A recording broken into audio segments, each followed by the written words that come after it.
शेवटी आम्ही पोहोचलो नाशिकला आणि लग्नाला हळदीसाठी आम्ही पोहोचलो. आणि नाशिक एवढं सुंदर हे आत्ताच आम्हाला बघायला भेटलं. हे तर फक्त मुंबईतच बघायला भेटत होतं. आता सुंदर झाडं नाशिकमध्ये पण लावले गेले.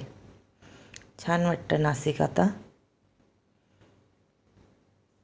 आणि नाशिकपासनं पुढे फार लांब होतं ते आपलं मंगल कार्यालय, त्यांनी जे बुक केलेलं होतं ते. आणि आम्ही लवकरच जाऊन पोचलो होतो म्हणून आम्ही थोडं विवंचनेत होतो की नातलग तर कोणी दिसतच नाही आहे, कुठे शोधणार. आणि मंगल कार्यालय तर बरोबर होतं, ॲड्रेस बरोबर होता, आम्ही बरोबर आलो. म्हणून पहिले थोडं फोटो काढले. नंतर गार्डनच्या साईडने गेलो. तिथे भाऊ भेटला, वहिनी भेटल्या, नवरीचा भाऊ भेटला. आणि नवरीला शोधत होतो तर नवरीचा चालला होता मेकअप. मग तिथेच सगळे हे भेटले. मग हळदीचा कार्यक्रम असतो तिथे. नवरीचे वडील भेटले, नवरीचा मेकअप चालू आहे, नातलग पण सगळे भेटले तिथेच. मग सगळ्या नातलगांना थोडंसं भेटून घेतलं.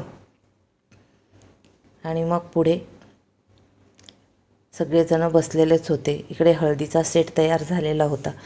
मग फोटो काढायला कुणाला अनावरच होतं. लगेच सगळे फोटो काढायला तिथे सेटच्या आजूबाजूला. आणि नवरीचा आतमध्ये मेकअप चालू.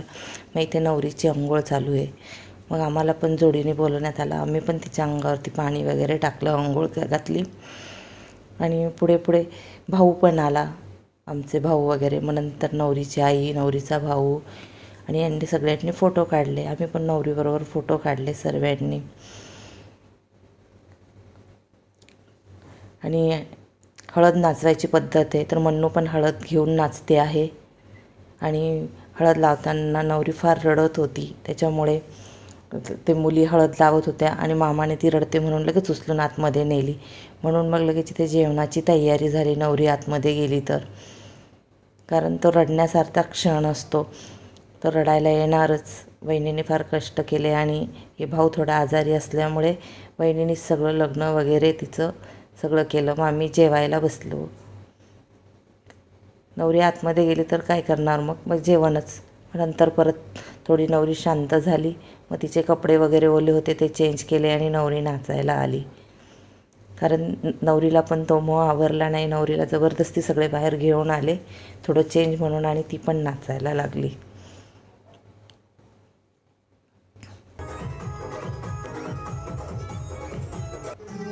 आणि आमची मान्यता पण कधी नाचले नाही. तिने पण आनंद घेतला नाचायचा.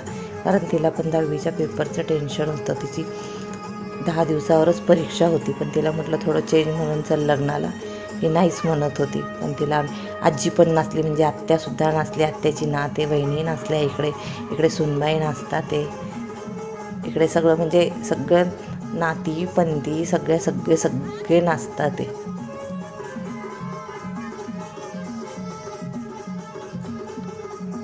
मान्यताला पण खूप मज्जा आली.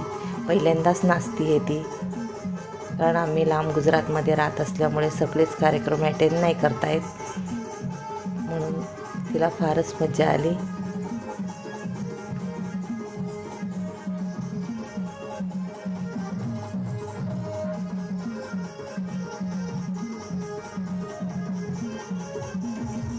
सगळ्यांनी फुल धमाल केलेली. आणि थांबायचं नावच घेत नव्हतं नाचताना.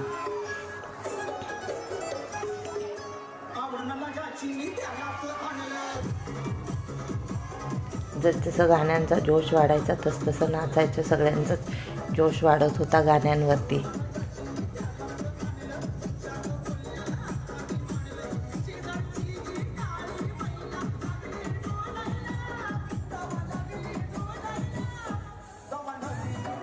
नवरी नाचत होती म्हणून सर्वांना अजूनच जास्त जोश आलेला होता.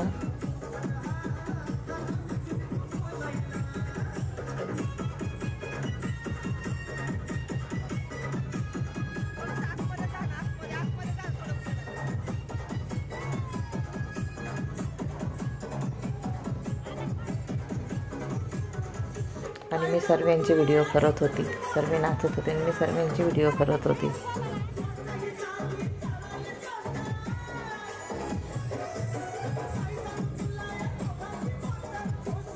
या नात्याने सगळ्या नाचतात ते त्या माझ्या मुलीच लागतात. ते आत्याच्या मुलीच्या मुली, म्हणजे माझ्या मुलीची सुनबाई आहे, ही मुलगी आहे माझी. नात्यामध्ये सुनबाई मुली असेच लागतात. कुणी नाती आहेत, मान्यताबरोबर नाचतात ते त्या नाती आहेत.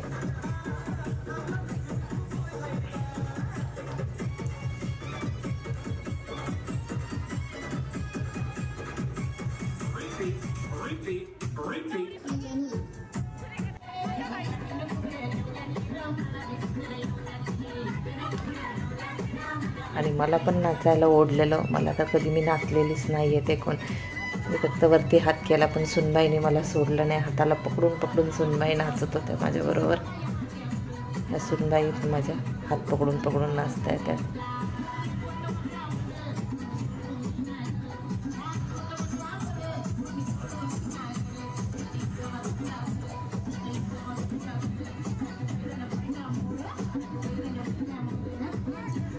नंतर आली नवरीची आत्या. मग वहिनींनी काही तिला सोडलं नाही. नवरीची आत्या पण नाचायला लावले. ती आहे आमची अक्का.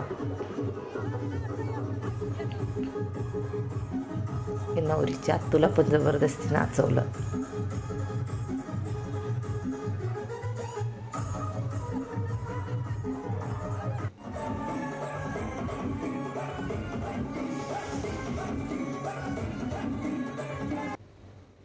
आता आले